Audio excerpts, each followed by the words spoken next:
Club house media റൂമില് പുസ്തകലോകം പരമ്പരയിലേക്ക് നമ്മൾ പ്രവേശിക്കുകയാണ്. ഈ പരമ്പരയുടെ 23-ാം അധ്യായത്തിലാണ് നമ്മളിപ്പോൾ എത്തി നിൽക്കുന്നത്.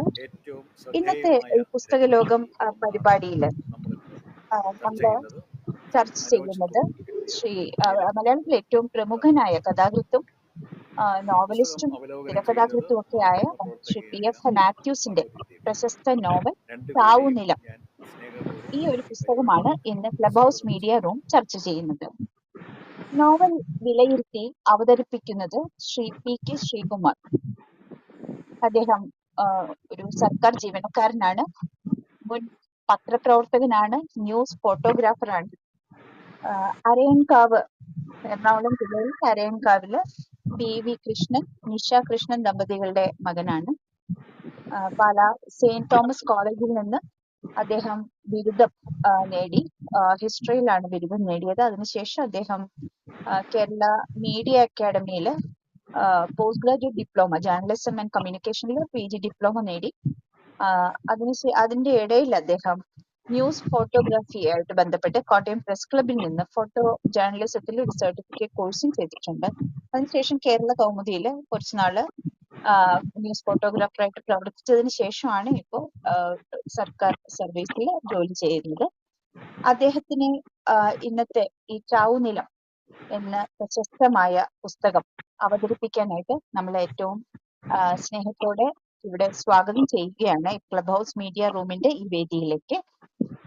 1996 ശ്രീ PF മാത്യൂസിന്റെ ഈ പുസ്തകം ചാവുനിലം പുറത്തിറങ്ങുന്നത്. അന്നത്തെ വായനക്കാരെ ഒരുപാട് ആകർഷിച്ച ഒരു പുസ്തകമാണോ എന്നുള്ള കാര്യത്തിൽ ഇതിന്റെ രചയിതാവ് തന്നെ സംശയം പ്രകടിപ്പിച്ചിട്ടുണ്ട്. പക്ഷേ ആദ്യത്തെ എഡിഷന് ശേഷം ഒരു ചെറിയ കാലവ്യത്യാസം ഉണ്ടായിട്ടാണ് രണ്ടാമത്തെ എഡിഷൻ വന്നത്.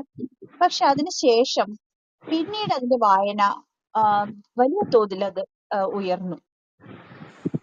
വാസ്തവത്തിൽ ഈ പുതിയ തലമുറ ഈ വായനക്കാരെ ആകർഷിക്കുന്ന ഒരു പുസ്തകമായിട്ട് മാറിയിരിക്കുകയാണ് ചാവുനിലം. ഇപ്പോ അത് സാമൂഹ്യ മാധ്യമങ്ങളിലെല്ലാം ഷെയർ ചെയ്യപ്പെടുന്നുണ്ട്. ഈ പുസ്തകത്തിനെ പറ്റിയിട്ടുള്ള ചർച്ചകളും സാമൂഹ്യ മാധ്യമങ്ങളിൽ നമുക്ക് ലഭിക്കും.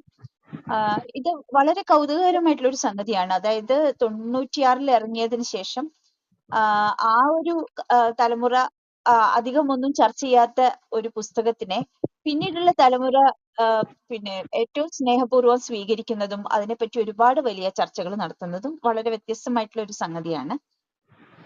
അവർ ഈ വായന ഏറ്റെടുത്തിരിക്കുകയാണ്. ഇന്നത്തെ ഈ വായന എങ്ങനെയാണ് പുതിയ തലമുറകൾ എന്തുകൊണ്ട് എങ്ങനെ അത് വായിക്കുന്നു, എങ്ങനെ വായിക്കപ്പെടുന്നു ഈ പുസ്തകം എന്നുള്ളത് നമ്മളോട് പറഞ്ഞു തരുന്നത് ശ്രീ PK ശ്രീകുമാറാണ്. ശ്രീകുമാറിനെ ഏറ്റവും സ്നേഹത്തോടെ ഇന്നത്തെ ഈ പുസ്തക അവതരണത്തിലേക്ക് ക്ലബ് ഹൗസ് മീഡിയ റൂമിന്റെ പേരിലും ശ്രീ D പ്രദീപ് കുമാർ സാറിന്റെ പേരിലും ഞാൻ സ്വാഗതം ചെയ്യാണ്. D പ്രദീപ് കുമാർ, അദ്ദേഹം ഇതിന്റെ ചീഫ് മോഡറേറ്റർ ആണ്. അദ്ദേഹം വളരെ പ്രധാനപ്പെട്ട ഒരു പരിപാടി മലപ്പുറം മഞ്ചേരിയിൽ നടക്കുന്നതിന്റെ അടിസ്ഥാനത്തിൽ അദ്ദേഹം അവിടെയാണ്. അദ്ദേഹത്തിന്റെ സാന്നിധ്യം ഇവിടെ ഉണ്ടാകും എന്ന് പ്രതീക്ഷിക്കുന്നു. ശ്രീ PK ശ്രീകുമാറിനെ സ്വാഗതം ചെയ്യുന്നു. കേൾക്കാമെന്ന് വിചാരിക്കുന്നു. എല്ലാവർക്കും നമസ്കാരം. ഞാൻ ഇന്ന് നിങ്ങൾക്കായി പരിചയപ്പെടുത്താൻ പോകുന്നത് മലയാള സാഹിത്യത്തിൽ വേറിട്ടൊരു ആഖ്യാന ശൈലി കൊണ്ടുവന്ന ഒരു പുസ്തകത്തെ പറ്റിയാണ്. PF മാത്യൂസിന്റെ ചാവുനിലം.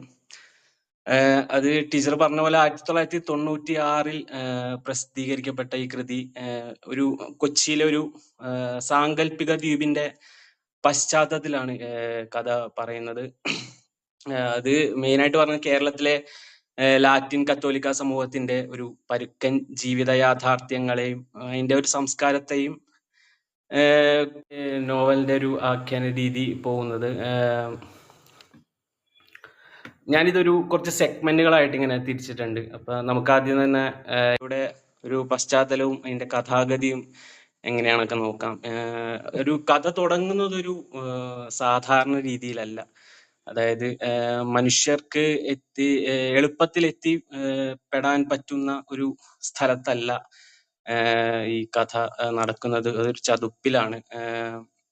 അത് മനുഷ്യർക്ക് എളുപ്പത്തിൽ പുറത്തു പോകാനും അല്ലെങ്കിൽ പുതിയ ചിന്തകൾക്ക് അങ്ങോട്ടൊരു കടന്നു വരാൻ കഴിയാത്ത ഒരു ഇതിലാണ് കഥ മുന്നോട്ട് പോകുന്നത്. അതായത് പൂർണ്ണമായും അടഞ്ഞുപോയ ഒരു അന്തരീക്ഷത്തിലാണ് ഈ കഥ നടക്കുന്നത്. അത്തരം ഒരു വ്യവസ്ഥയ്ക്കുള്ളില് കുടുങ്ങിപ്പോയ കുറച്ച് മനുഷ്യരെയും അവരുടെ കുറച്ച് അന്ധവിശ്വാസങ്ങളും കാണിച്ചു തരാൻ ഈ എഴുത്തുകാരൻ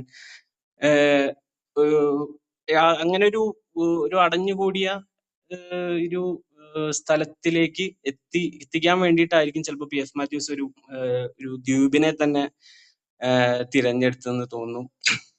അതായത് പുല്ലുപോലും മുളയ്ക്കാത്ത ഒരു പാഴ്നിലം ആണ്, കുഷ്ഠം പിടിച്ച ചീഞ്ഞ മനുഷ്യരുടെ മൃതദേഹങ്ങളും പിന്നെ ചാവിള്ളകളും അടക്കം ചെയ്തിരിക്കുന്ന ഒരു സ്ഥലം. അങ്ങനെ ഒരു അഴുകാത്ത ഒരു മണ്ണാണ് ഈ തുരുത്തിലുള്ളത്. അവിടേക്കാണ് ഈ മിഖായേൽ എന്ന് പറഞ്ഞൊരു ഒരു തയ്യൽക്കാരൻ അദ്ദേഹം കടന്നു വരുന്നത്. അദ്ദേഹം ഒരു ഭാർഗവൻ എന്ന് പറഞ്ഞ മനുഷ്യന്റെ തോണിയിലേറിയാണ് മൂപ്പര് ഈ തുരുത്തിലേക്ക് കടന്നു വരുന്നത്. അവിടെ വെച്ച് അയാള് മറിയം എന്നൊരു സ്ത്രീയെ കാണുകയും പിന്നീട് ഈ മറിയവും മിഖായേലും അവിടെ ഒരു വലിയൊരു വീട് പണിയുകയൊക്കെ ചെയ്യുന്നുണ്ട്.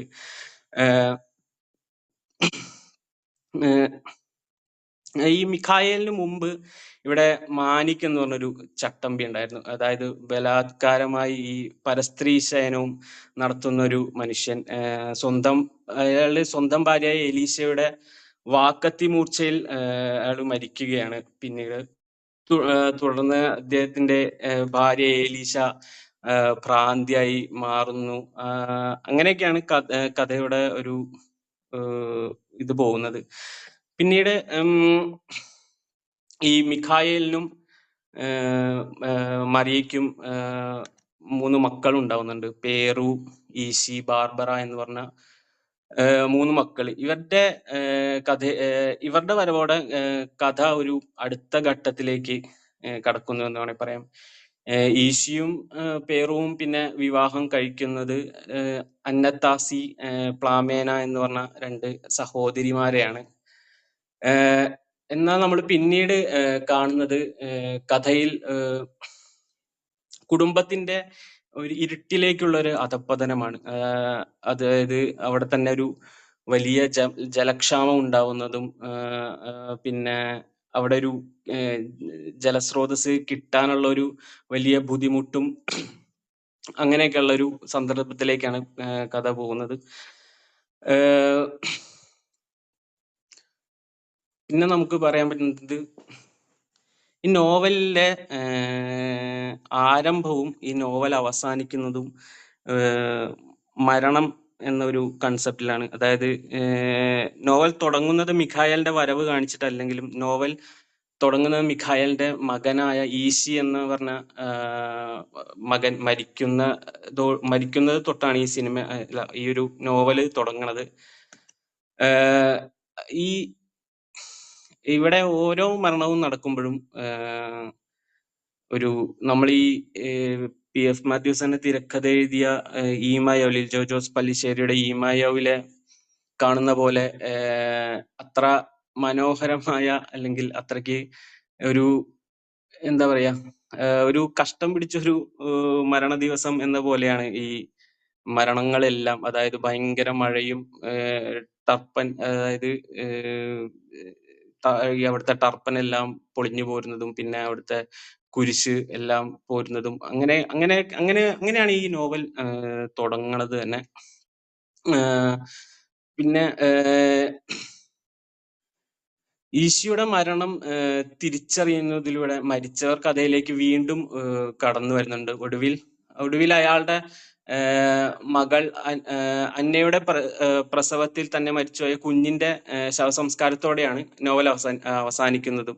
ഞാൻ പറഞ്ഞ പോലെ തന്നെ നോവൽ തുടങ്ങുന്നത് ഒരു മരണത്തിലാണ്, ഈ നോവൽ അവസാനിക്കുന്നതും ഒരു മരണത്തിലാണ്. പിന്നെ ഞാൻ രണ്ടാമത്തെ സെഗ്മെന്റ് ആയിട്ട് എഴുതിയിരിക്കുന്നത് ഈ എഴുത്തുകാരന്റെ ഒരു ആഖ്യാന ശൈലി, പിന്നെ നോവലിന്റെ കുറച്ച് പ്രത്യേകതകൾ എന്ന് വേണമെങ്കിൽ പറയാം. അതായത് ഈ പി എഫ് മാത്യൂസിന്റെ ഇതിലെ പി എഫ് മാത്യു സാറിന്റെ ഇതിലൊരു എഴുത്ത് എന്ന് പറഞ്ഞ ഒരു നോൺ ലീനിയർ കഥ പറച്ചിലാണ്. അത് നോവല് ഞാൻ പറഞ്ഞ പോലെ നോവൽ തുടങ്ങുന്നത് മിഖായൽ ലാശാനിലല്ല, മറിച്ച് അടുത്ത തലമുറയിൽ ഉണ്ടായിരുന്ന ഈശയുടെ അസ്വാഭാവികമായ മരണത്തോടെയാണ് ഈ നോവൽ തുടങ്ങുന്നത്. അത് പിന്നീട് ഈ തുടങ്ങുന്നത് തന്നെ എങ്ങനെയാന്ന് വെച്ചാൽ മരണവിവരം അറിഞ്ഞ ഈ മരണവിവരം അറിഞ്ഞ ഈ ഭാര്യ പ്ലമേന അതൊന്നും നടിക്കാത്ത ഭാവത്തിൽ, അതായത് മരിച്ചു എന്ന് നടിക്കാത്ത ഭാവത്തിൽ പള്ളിയിലേക്ക് പോകുന്ന ഒരു ഇതിലൂടെയാണ് ഈ കഥ തുടങ്ങുന്നത്. പിന്നെ അവിടെ നിന്ന് എഴുത്തുകാരൻ നമ്മളെ ഒരു ഭൂതകാലത്തിലേക്കും ഭാവി കാലത്തിലേക്കും മാറി മാറി കൂട്ടിക്കൊണ്ടു പോകുന്നു.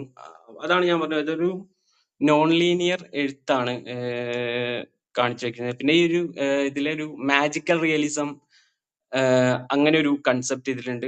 ഞാൻ പറയാൻ കാരണം ഈ നോവലിന്റെ ഒരു ഭാഗത്ത് നമ്മുടെ ഈ പണ്ടത്തെ കാപ്പിരി മുത്തപ്പൻ എന്ന് പറഞ്ഞ ഒരു കൺസെപ്റ്റ് എല്ലാം കാണിക്കുക. അതായത് ഈ മറിയയ്ക്ക് കുട്ടികൾ, ഈ 3 കുട്ടികൾ ഉണ്ടാവുന്നതിന് മുമ്പും കുറെ അബോർഷൻ പരിപാടികളൊക്കെ നടന്നിരുന്നു. അതായത് ചാവിള്ളയായി പോയ മക്കൾ ആ സമയത്ത് പിറന്നിരുന്നു. അപ്പൊ അങ്ങനെ ഒരു ഉച്ച മയക്കത്തിൽ അവിടെ ഒരു ഭൂകമ്പം എന്ന് പറയാൻ പറ്റില്ലെങ്കിലും ഭിത്തികളെല്ലാം വിണ്ടുകീറുന്നതും പിന്നെ ഭിത്തിയിൽ തൂക്കിയിട്ട കുരിശ് താഴെ വീഴുന്നതും അങ്ങനെയൊക്കെ ഒരു സന്ദർഭം നടക്കുന്നുണ്ട്. അപ്പൊ അവിടെ ഒരു ഗർത്തം ഉണ്ടാവുകയാണ്. ആ ഗർത്തം കാണുമ്പോൾ തന്നെ അവിടെ ഒരു കല്ലുപണിക്കാരൻ ഉണ്ടാവും. ആ പണിക്കാരൻ ഇങ്ങനെ ഈ ഇതിലെ ആ കൺസെപ്റ്റ് കൊണ്ടുവരുന്നുണ്ട്. അതായത് ഈ കാപ്പിരി മുത്തപ്പൻ താമസിച്ചിരുന്നൊരു ഇടമാണ് എന്നുള്ള പറഞ്ഞിട്ടൊരു ഒരു മാജിക്കൽ റിയലിസത്തിന്റെ ഒരു കൺസെപ്റ്റ് ഇതിലേക്ക് കൊണ്ടുവന്നിട്ടുണ്ട്.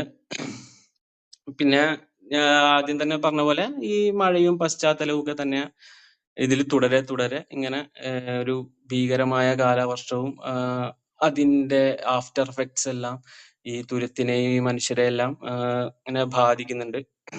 പിന്നെ മൂന്നാമതായി ഞാനൊരു സെഗ്മെന്റ് ചെയ്തത് ഈ ഇതിലെ പ്രകൃതിയും മനുഷ്യനും തമ്മിലുള്ള ബന്ധം.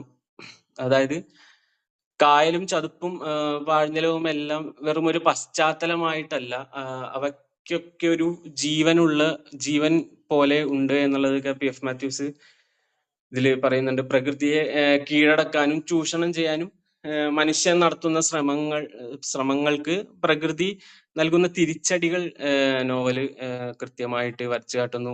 അതായത് അഴുകാത്ത മൃതദേഹങ്ങൾ പോലെ തന്നെ മനുഷ്യന്റെ ശാപവാക്കുകളും പാപങ്ങളെയും ഈ മണ്ണ് വലിയ കരുതലോടെ സൂക്ഷിച്ചു വെക്കുന്നുണ്ട് എന്നുള്ള ഒരു കൺസെപ്റ്റ് എല്ലാം പറഞ്ഞിട്ട് അങ്ങനെ ഒരു പ്രകൃതിയും മനുഷ്യനും തമ്മിലുള്ള ഒരു ബന്ധം ഇതില് പറയുന്നുണ്ട്. പിന്നെ ഇതിന്റെ എല്ലാവരും മെയിൻ കൺസെപ്റ്റ് എന്താന്ന് വെച്ചാൽ ഈ ബൈബിൾ വേദപുസ്തകത്തിൽ പറയുന്ന ഒരു വാചകമുണ്ട്, പിതാക്കളുടെ പാപം മക്കളുടെ മേൽ വന്നനുഭവിക്കുന്നു എന്നുള്ളൊരു ഒരു വേദപുസ്തകത്തിന്റെ സത്യത്തെ മുൻനിർത്തി ഉള്ള ഒരു നോവൽ അങ്ങനെയാണ് ഈ നോവലിന്റെ ഒരു സഞ്ചാരം വരുന്നത്. അതായത് 3 തലമുറയ്ക്ക് ചെയ്ത തെറ്റുകളുടെ ശിക്ഷ എല്ലാം അടുത്ത തലമുറകൾ തന്നെ എങ്ങനെ ഏറ്റുവാങ്ങുന്നു എന്നത് ഇതിൽ കാണിച്ചു തരുന്നുണ്ട്.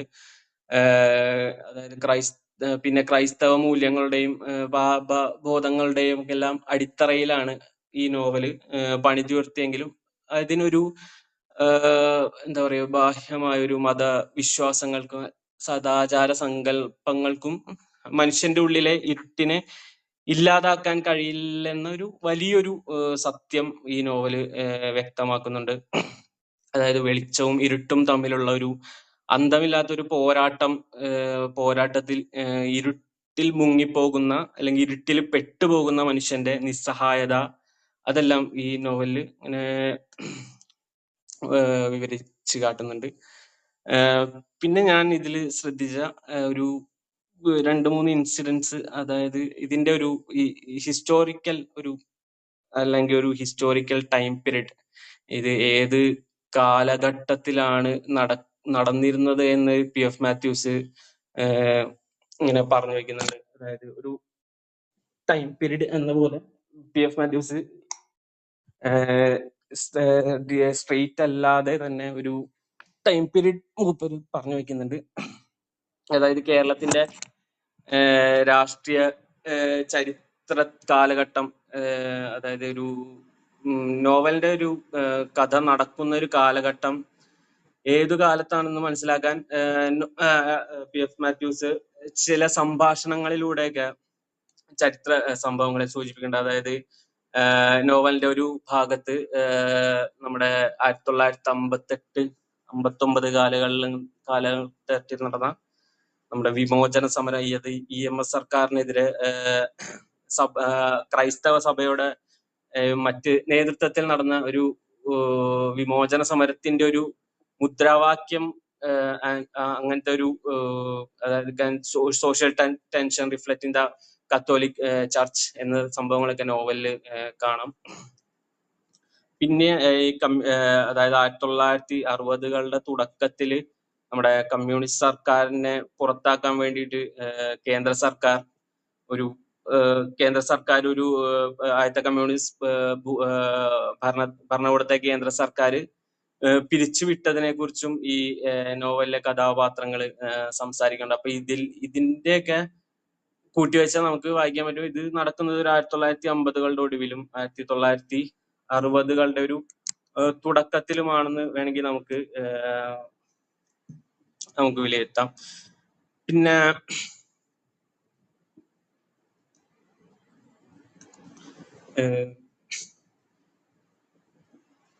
പിന്നീട് പറയുന്നത് ഈ ലാറ്റിൻ കത്തോലിക്ക സമൂഹത്തിന്റെ ഒരു സാമൂഹിക ചരിത്രം എന്ന് വേണമെങ്കിൽ നമുക്ക് പറയാം. അതായത് പോർച്ചുഗീസ് അധിനിവേശ കാലത്താണ് മതം മാറപ്പെട്ട കൊച്ചിയുടെ തീരപ്രദേശങ്ങളിൽ ലാറ്റിൻ കത്തോലിക്ക സമൂഹത്തിന്റെ ഒരു ഇത് വരുന്നത്. അതായത് 1500കളിൽ പോർച്ചുഗീസ് വരുന്നതോടെ പിന്നെ 1503 അവിടെ കോട്ട പണിയും. അങ്ങനെ ഒരു പോർച്ചുഗീസ് അധിനിവേശ ലാറ്റിൻ കത്തോലിക്ക അവരുടെ ഭാഗത്ത് നോക്കുമ്പോൾ ഒരു പോർച്ചുഗീസ് അധിനിവേശത്തോടെ, അതായത് ലാറ്റിൻ കത്തോലിക്കയുടെ ഒരു വളർച്ച എന്ന് പറയുന്നത് എനിക്ക് തോന്നുന്നു ഒരു പോർച്ചുഗീസ് വരുന്നതോടുകൂടി കുറച്ചുകൂടി ശക്തമാവുന്നുണ്ട് എന്നുള്ളൊരു തോന്നൽ എനിക്കുണ്ട്. പിന്നെ കൊച്ചി മലബാർ തീരങ്ങളിലെ ഒരു കുഷ്ഠരോഗികളുടെയും ചാപിള്ളകളുടെയും ഒരു അനാഥ മൃതദേഹങ്ങളുടെ ഉപേക്ഷിക്കാനായി ആളുറിഞ്ഞ ഒരു ചതുപ്പ് നിലങ്ങൾ മാറ്റി വെച്ചിരുന്നു. അപ്പൊ അതാണ് ഈ നോവലിന്റെ ഒരു പശ്ചാത്തലമാക്കി PF മാത്യൂസ് പറഞ്ഞതും.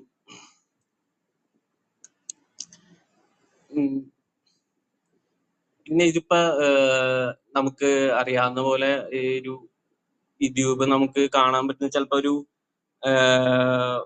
വൈപ്പിൻ അല്ലെങ്കിൽ ഗോതുരുത്ത് തുടങ്ങിയ കൊച്ചിയിലെ യഥാർത്ഥ ദ്വീപുകളുടെ ഒരു ഭൂപ്രകൃതിയിൽ നിന്നാണ് ഈ അദ്ദേഹം ഇതിന് പ്രചോദനം ഉൾക്കൊണ്ടതെന്നാണ് ഞാനൊരു അഭിമുഖത്തിൽ കേട്ടതാണ്. പിന്നെ ഈ നോവലിലൊരു പള്ളി വരുന്നത് അത് കത്രിക്കടവ് ആ ഒരു ഭാഗത്തെ ഒരു പഴയ ലാറ്റിൻ പള്ളിയാണെന്നുള്ള മാതൃകയിലാണ് എന്നുള്ള പറയുന്നു. പിന്നെ ഈ പോർച്ചുഗീസ് ഒരു അധിനിവേശം കാണിക്കുന്നതിൽ ഏറ്റവും ശക്തമായ ഒരു സാധനം എന്ന് പറഞ്ഞാൽ അതിലൊരു ചൗരാശ എന്ന് പറഞ്ഞിട്ടൊരു ചവിട്ട് നാടകം ചെയ്യുന്നൊരു കഥാപാത്രമുണ്ട്. അതായത് അപ്പൊ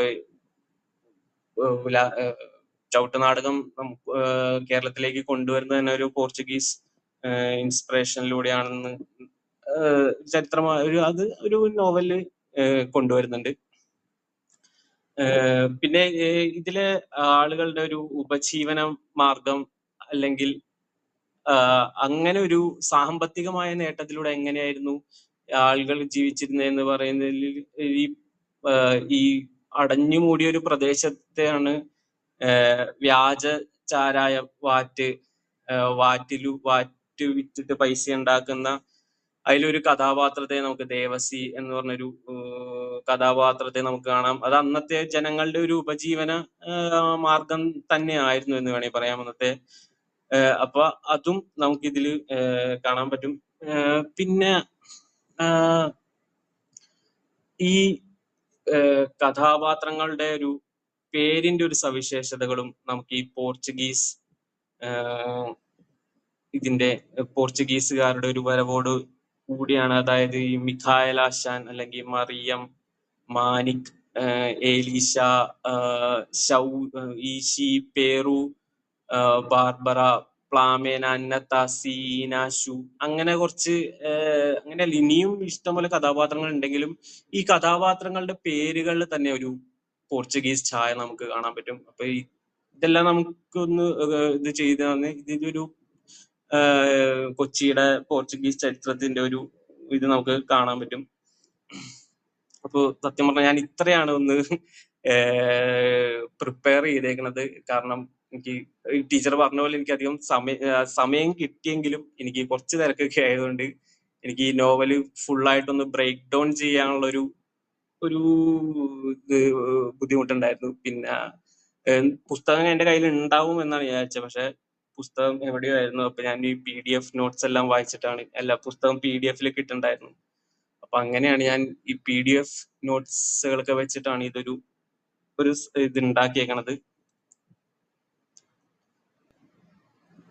ശ്രീകുമാർ, വളരെ നന്ദി. വളരെ ഭംഗിയായിട്ട് ഈ പുസ്തകത്തിന്റെ ആദ്യ മധ്യാന്തങ്ങളെല്ലാം പറഞ്ഞു. ഒരു കഥാ തന്തുവിലേക്ക് നമ്മൾ പോകുന്നില്ലെങ്കിൽ പോലും നമുക്ക് അതിലെ കഥാപാത്രങ്ങളെ പരിചയപ്പെടാൻ പറ്റി. അതിന്റെ പിന്നെ ഒരു തുടക്കം തൊട്ട് അവസാനം വരെയുള്ള ചില സംഭവങ്ങൾ നിരന്തരമായിട്ട് ആവർത്തിക്കുന്ന ചിലത്, അത് ഒന്ന് മരണം തന്നെയാണ്. മരണം, അതെ, നിരന്തരമായിട്ട് മരണങ്ങളും അതുമായിട്ട് ബന്ധപ്പെട്ട ചടങ്ങുകളും പിന്നെ പള്ളിയിലെ പല സെറിമോണിയസ് ആയിട്ടുള്ള കാര്യങ്ങളൊക്കെ നിരന്തരമായിട്ട് ഇതിൽ വരുന്നുണ്ട്. അതുപോലെ ഈ നോവലില് പിന്നെ പ്രത്യക്ഷമായിട്ടുള്ള ഒരു ഭാവം ഉണ്ടല്ലോ ഈ നോവലിന്. അത് എനിക്ക് തോന്നുന്നു നമ്മള് ഒരു പിന്നെ എന്താണ്, ചാവുനിലത്തിന്റെ അതേ സ്വഭാവമുള്ള ഒരു ഭാവം തന്നെയാണ് ഈ നോവലിലുടനീളം നമ്മൾക്ക് കാണാൻ പറ്റുന്നത്. എന്ന് വെച്ചിട്ടുണ്ടെങ്കിൽ ജീവിതത്തിന്റെ ഏറ്റവും ദുഷ്കരമായ അവസ്ഥകളിൽ കൂടി പോലും ഇത് കടന്നു പോകുന്നുണ്ട് അല്ലേ? അതെ അതെ, അത് ആൾക്കാർ അതില് സന്തോഷകരമായ ഒന്നും സംഭവിക്കുന്നില്ല എന്ന് തന്നെ വേണമെങ്കിൽ നമുക്ക്. അതെ അതെ അതെ, എപ്പോഴും എന്തെങ്കിലും പ്രശ്നങ്ങളൊക്കെ ആയിട്ട് തന്നെയാണ് നോവലിലെ ഓരോ കഥാപാത്രങ്ങളും അവരുടെ ജീവിതവും എല്ലാം പോകുന്നത് തന്നെ. അതായത് ഇതിലെ കഥാപാത്രങ്ങളുടെ ഒരാളുടെ പോലും ജീവിതത്തില് ഒരു നമുക്ക് വായിക്കുന്നവർക്ക് ഒരു പോസിറ്റീവ് ആയിട്ടുള്ള എന്തെങ്കിലും ഒരു എലിമെന്റ് കാണാൻ പറ്റുന്നില്ല. അല്ലെങ്കിൽ അത് ഒരുപക്ഷെ ഇതിന്റെ നോവലിസ്റ്റ് അവരുടെ ദുഃഖകരമായിട്ടുള്ള യാഥാർത്ഥ്യങ്ങളെ വെളിപ്പെടുത്താൻ വേണ്ടിയിട്ട് ഈ കഥ പറച്ചിൽ രീതിയെ മാറ്റിയിരിക്കുകയാണ് എന്ന് വേണമെങ്കിലും അങ്ങനെ തന്നെയാണ്. P.F. മാത്യൂസിന്റെ കഥകൾ വായിക്കുമ്പോൾ തന്നെ നമുക്കറിയാം മരണം അദ്ദേഹത്തിന്റെ ഒരു മെയിൻ പോയിന്റ് ആണെന്നൊക്കെ വേണമെങ്കിൽ പറയാം. മരണത്തിന്റെ കഥാകാരൻ എന്നൊക്കെ പറഞ്ഞ് ആൾക്കാരിങ്ങനെ വിശേഷിപ്പിക്കുന്നതും അങ്ങനെ ഒരു കേട്ടിട്ടുണ്ട്. പിന്നെ അദ്ദേഹം തന്നെ അതിനെപ്പറ്റി പറഞ്ഞിട്ടുണ്ടല്ലോ. അതെ അതെ. പിന്നെ ഞാൻ ഈ കൊച്ചി സ്ലാങ്ങില് ഒരു നോവൽ ആദ്യമായിട്ട് വായിക്കുന്നത് ഈ P.F. മാത്യു സാറിന്റെ പുസ്തകങ്ങൾ തന്നെയാണ്. മൂപ്പരുടെ കൊച്ചിയായിട്ടുള്ള മൂപ്പരുടെ ബന്ധം ഭയങ്കര ഇതാണ്. അപ്പൊ അതിൽ നമുക്ക് ഈ നോവൽ വായിക്കുമ്പോഴും പല പുസ്തകങ്ങൾ വായിക്കുമ്പോഴും നമുക്ക് മനസ്സിലാവാൻ പറയും മൂപ്പർ കൊച്ചിയായിട്ടുള്ള അദ്ദേഹത്തിന്റെ ബന്ധത്തെ. അതെ, അത് അദ്ദേഹം തന്നെ ഏതോ ഒരു ഇന്റർവ്യൂവിൽ പറഞ്ഞത് ഞാൻ ഓർക്കുന്നുണ്ട്. അതായത് പോഞ്ഞിക്കര റാഫി, അതുപോലെ അങ്ങനെ കുറച്ചു പേര് മാത്രമേ ഈ തുരുത്തുകളുടെ, അതായത് കൊച്ചിയുടെ ഏറ്റവും അടുത്ത് കിടക്കുന്ന പിന്നെ ജീവിതം തുടിച്ചു നിൽക്കുന്ന തുരുത്തുകളാണല്ലോ. ഒരു കാലഘട്ടത്തിൽ കൊച്ചിയിലേക്ക് എത്താനായിട്ട് അവർക്ക് കായൽ മാർഗം മാത്രമേ ഉണ്ടായിരുന്നുള്ളൂ. അപ്പോ ഇപ്പോ നമുക്കറിയാം ഗോശ്രീ ദ്വീപുകളെ ബന്ധിക്കാനായിട്ടുള്ള ഗോശ്രീ പാലം വന്നു. അപ്പൊ ഈ പാലം വരുന്നതിന് മുൻപാണോ അതിനുശേഷമാണോ എന്ന് എനിക്ക് തന്നെ അത് വായിച്ചപ്പോ സംശയം തോന്നി. കാരണം ഇതിലെ പാലത്തിന്റെ പരാമർശങ്ങൾ ഉണ്ട്, പക്ഷെ അത് ഗോശ്രീ പാലം ആയിരിക്കണം എന്നില്ല. അതിനു മുൻപ് ചെറിയ പാലങ്ങൾ മാത്രമേ ഉണ്ടായിരുന്നുള്ളൂ നഗരവുമായിട്ട് ബന്ധപ്പെടുത്താനായിട്ട്. പിന്നെയുള്ള ഈ തുരുത്തിന്റെ ഉള്ളിൽ തന്നെയുള്ള പാലങ്ങൾ. കണക്ഷനുകളാണ് എന്നാണ് എനിക്ക് ആ സമയത്ത് വായിച്ചപ്പോൾ എനിക്ക് തോന്നിയത്. അതെ, മരപ്പാലങ്ങളെ പറ്റിയൊക്കെ അതെ പറയുന്നത് തീർച്ചയായിട്ടും തുരുത്തുകളുടെ അകത്തുള്ള പാലങ്ങൾ തന്നെയാണ്. അതെ അതെ തുരുത്തുകളുടെ അതെ, അപ്പൊ വലിയ പാലം വരുന്നതിന് മുൻപുള്ള ഒരു കാലഘട്ടം തന്നെയാണ്. 96-ലാണല്ലോ എഴുതപ്പെട്ടിട്ടുള്ളത്.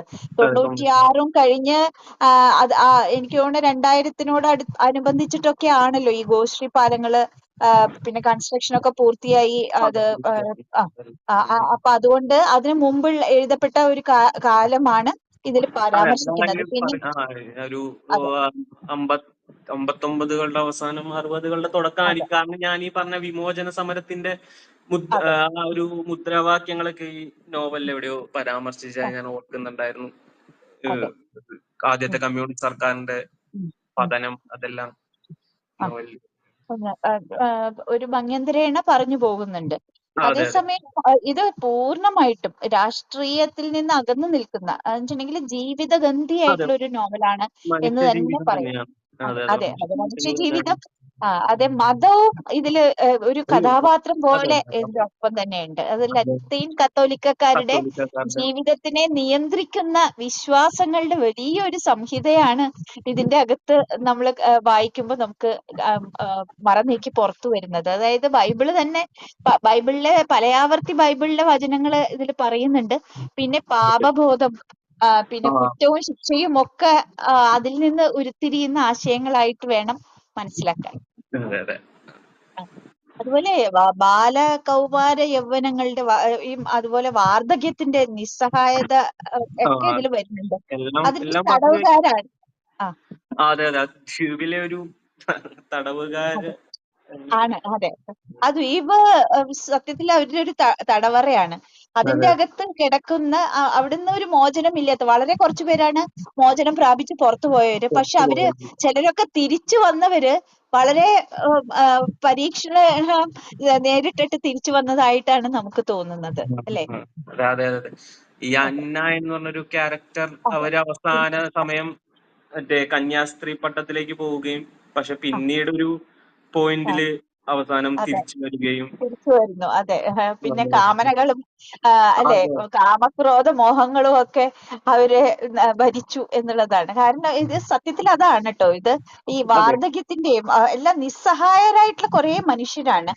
അവരുടെ സ്വപ്നങ്ങൾ, മോഹങ്ങൾ, മോഹഭംഗങ്ങൾ, പ്രണയം, കാമക്രോധ മോഹങ്ങളുടെ ഭണ്ഡാരമാണ് ഈ പുസ്തകം എന്ന് നമുക്ക് വേണമെങ്കിൽ പറയാം. അതെ അതെ അങ്ങനെയുള്ള ഒരു തുരുത്താണത്. അതുപോലെ അത് ചാവുനിലം എന്നുള്ള ഒരു പേര് ഈ കഥ വായിച്ചു കഴിയുമ്പോ ആ ഒരു ഭൂമിയില് വളരെ ബാരൻ ആയിട്ടുള്ള, അതുപോലെ തന്നെ യാതൊന്നും ഒരു പച്ചപ്പിന്റെ ഒരു തുമ്പ് പോലും കാണാൻ പറ്റാത്ത ഒരു തുരുത്തിന് ആ തുരുത്തിലെ ജീവിതത്തിന് ഇട്ട പേരാണ് ചാവുനിലം. അത് ഡെഡ് ലാൻഡ് ആണല്ലോ, അതാണ്. അപ്പൊ അങ്ങനെയുള്ളൊരു കഥ പറയാനായിട്ട് അദ്ദേഹം സ്വീകരിച്ച ഭാഷയും നമുക്ക് ചർച്ച ചെയ്യേണ്ടതുണ്ട്.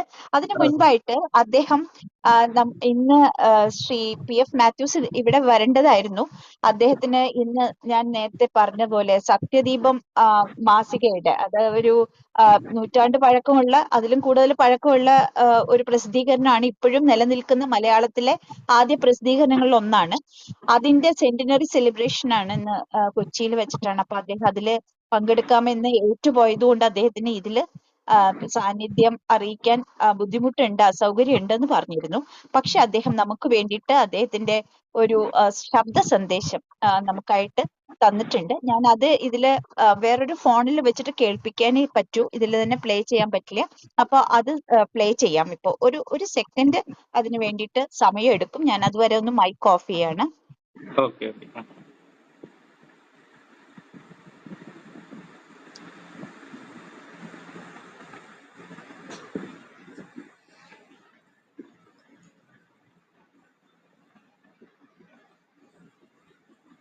അതിനു മുമ്പായിട്ട് ശ്രീ PF മാത്യൂസിനെ നമുക്ക് ഒന്നുകൂടി പരിചയപ്പെടുത്തുകയാണ്.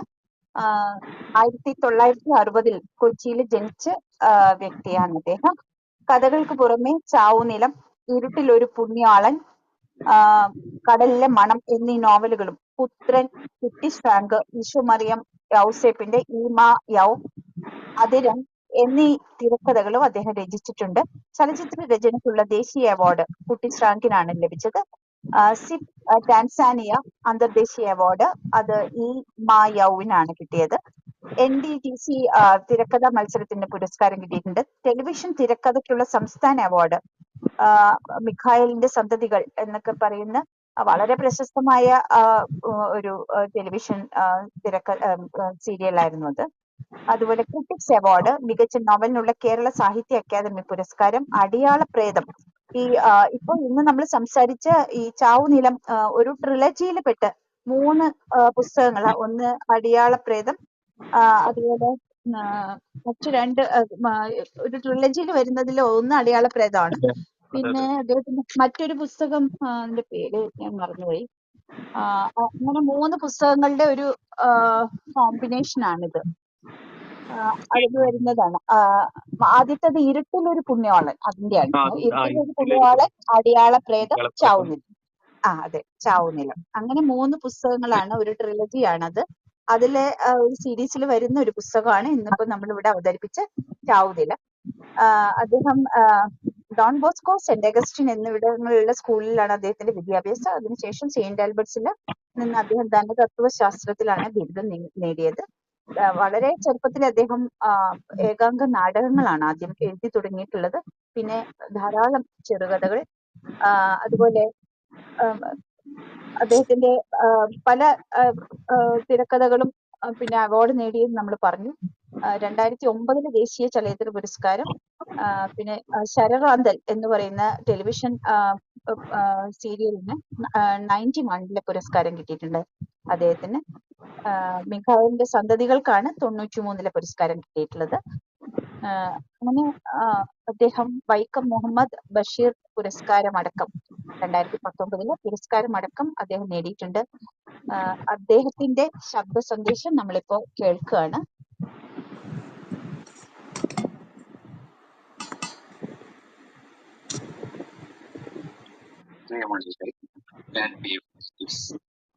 കേൾക്കാമോ?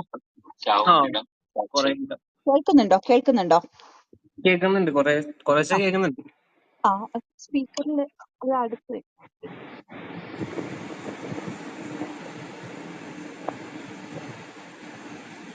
പ്രിയമുള്ളവരെ, ഞാൻ PF നിക്കോസ്. എന്റെ നോവൽ ചാവുനിലം ചർച്ചയ്ക്കായി തിരഞ്ഞെടുത്തതിന് ആദ്യമായി പുസ്തകലോകത്തിനും Sreekumar PK, മോഡറേറ്റർമാരായ D Pradeep Kumar, K Hemalatha എന്നിവരോടും നന്ദി പറയട്ടെ. 80കളുടെ തുടക്കത്തിലാണ് ചാവുനിലം നോവൽ എഴുതാനുള്ള സാഹചര്യം ഒരുങ്ങുന്നത്. 89-ൽ ഏതാണ്ട് 18 പേജുള്ള ആദ്യ ഡ്രാഫ്റ്റ് എഴുതി. അപ്പോഴതൊരു നോവലായി മാറുമെന്ന് എനിക്ക് തോന്നിയിരുന്നില്ല. പിന്നീട് എഴുതാനിരുന്നപ്പോൾ ആ കൃതി വല്ല വികസിച്ചു വരുന്നതായി തോന്നി. എഴുത്തിന് അത്ര അനുകൂലമായ സാഹചര്യത്തിലായിരുന്നില്ല അക്കാലം. എന്നിട്ടും എഴുതി. എനിക്ക് മാത്രം കഴിയുന്നതെന്തോ എഴുതാനാകുമെന്ന ആത്മവിശ്വാസമാണോ എന്നറിയില്ല. ഒരു നൂറ്റാണ്ടിനു മുമ്പ് വാര്യത്ത് ചോറി പീറ്റർ എഴുതിയ പരിഷ്കാര വിജയത്തിനും പോഞ്ഞിക്കര റാഫിയുടെ അസംഖ്യം കൃതികൾക്കും ശേഷം കൊച്ചി തീരദേശത്തിന്റെ പശ്ചാത്തലത്തിൽ ഒരു കൃതി എനിക്ക് എഴുതാനാകുമെന്ന തോന്നലുണ്ടായിരുന്നു. എന്നാൽ അതുവരെ വായിച്ചതുപോലെയുള്ള നോവൽ ആകരുത് ചാവുനിലം എന്ന ചിന്തയും എഴുത്തിലുടനീളം ഉണ്ടായിരുന്നു എന്നും ഓർക്കുന്നു. കൊച്ചിയിലെ തീരദേശവും മനുഷ്യരും കടന്നു വരുന്നുണ്ടെങ്കിലും അവരാരും നേരെ ജീവിതത്തിൽ നിന്ന് കയറി വരുന്നവരല്ല എന്നും ഞാൻ അന്ന് എഴുതുന്ന കാലത്ത് തന്നെ തിരിച്ചറിഞ്ഞിരുന്നു. എന്തിന്, അതിൽ വിവരിക്കുന്ന ഭൂപ്രദേശം പോലും ഭാവനയിൽ നിന്ന് രൂപപ്പെട്ടു വന്നതാണ്. ഞാൻ പലപ്പോഴും പറയാറുണ്ട്, അത് മൈൻഡ്സ്കേപ്പ് അല്ല, ലാൻഡ്സ്കേപ്പ് അല്ല, മൈൻഡ്സ്കേപ്പ് ആണ് എന്ന്.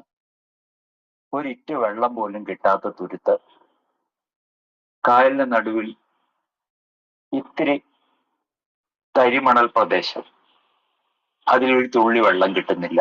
അത് തന്നെ വളരെ സറിയലാണ്. ആ പ്രദേശത്ത് ഒരു കുളം കുഴിച്ചപ്പോഴാകട്ടെ അത് പാതാളക്കുളമായി മാറുകയും മരിച്ച ആത്മാക്കളെ വഹിക്കുന്ന ഒരു വലിയ അധോലോകം പോലെ മാറുകയും ചെയ്യുന്നു. അങ്ങനെ ഭൂപ്രകൃതി തന്നെ വളരെ സറിയലായി മാറിയിരുന്നു. ഇതൊന്നും ഞാൻ ആസൂത്രണം ചെയ്ത് എഴുതിയതല്ല എന്നുകൂടി പറയണം. ബുദ്ധിയും ആലോചനയും അല്ല സമനില തെറ്റിയ ഭാവനയായിരിക്കണം എന്നെ നയിച്ചത് എന്നാണ് എനിക്കിപ്പോൾ തോന്നുന്നത്. ബാധ കയറിയതുപോലെയുള്ള ഒരവസ്ഥ എന്ന് പറഞ്ഞാൽ പോലും അത് ന്യൂനോക്തിയായിരിക്കും. എഴുതുമ്പോഴൊന്നും ഈ കൃതി ആരെങ്കിലും വായിക്കുമോ എന്ന് ഞാൻ ചിന്തിച്ചിട്ടേയില്ല. സ്വാഭാവികമായും ആദ്യ പതിപ്പ് 96 ഇറങ്ങിയപ്പോൾ വായനക്കാരോ നിരൂപകരോ ശ്രദ്ധിക്കാനിടയായില്ല. 10-15 വർഷം കഴിഞ്ഞപ്പോൾ പുതിയ തലമുറയിൽ എഴുത്തുകാരും വായനക്കാരുമാണ് കൃതി വായിക്കാനും അതേക്കുറിച്ച് എഴുതാനും തുടങ്ങിയത്. എഴുതി പൂർത്തിയായ കൃതിയെക്കുറിച്ച് എഴുത്തുകാരൻ ഇതിലും കൂടുതലായി എന്തെങ്കിലും പറയുന്നത് ഭംഗിയാവില്ല എന്നൊരു തോന്നലും എനിക്കുണ്ട്. എന്തായാലും പുസ്തക ലോകം ചർച്ചാവേദിയിൽ പങ്കെടുത്ത എല്ലാവർക്കും ഒരിക്കൽ കൂടി നന്ദി പറഞ്ഞുകൊണ്ട് എന്റെ വാക്കുകൾ ചുരുക്കുകയാണ്. ഹലോ, കേൾക്കാൻ കഴിഞ്ഞു എന്ന് വിചാരിക്കുന്നു. അതെ, കേട്ടു. വളരെ ഭംഗിയായിട്ട് ഒതുക്കത്തിലെ ഈ ഒരു വിഷയം അദ്ദേഹം എങ്ങനെ അതിനെ ആവിഷ്കരിച്ചു എന്നുള്ളത് കൃത്യമായിട്ട് പറയുന്നുണ്ട്. ഇപ്പൊ അദ്ദേഹം പറയുന്ന ഒരു കാര്യം നമുക്ക് ശ്രദ്ധിക്കേണ്ടത് ഈ സർറിയലിസ്റ്റിക് ആയിട്ടുള്ള ഒരു അന്തരീക്ഷം അദ്ദേഹം സൃഷ്ടിച്ചെടുത്തു എന്നുള്ളതാണ്. ഇപ്പൊ അതെ, അപ്പൊ നമ്മള് മാജിക്കൽ റിയലിസം എന്നൊക്കെ പറയുമ്പോൾ ആദ്യം നമ്മൾ ഓർക്കുന്ന ഒരു പേര് മാർക്കേസിനെയാണ്.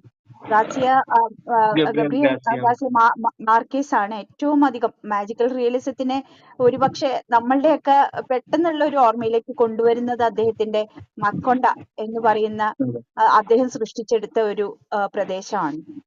ഒരു കരീബിയൻ ഐലൻഡ് ആണ് എന്നാണല്ലോ സങ്കല്പം. എന്തായാലും അതും ഒരു ഐലൻഡ് ആണ്.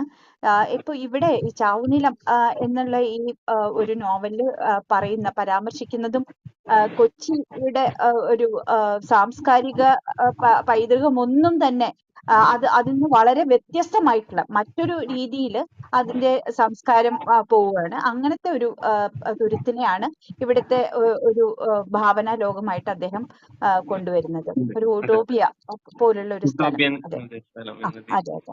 അതെ.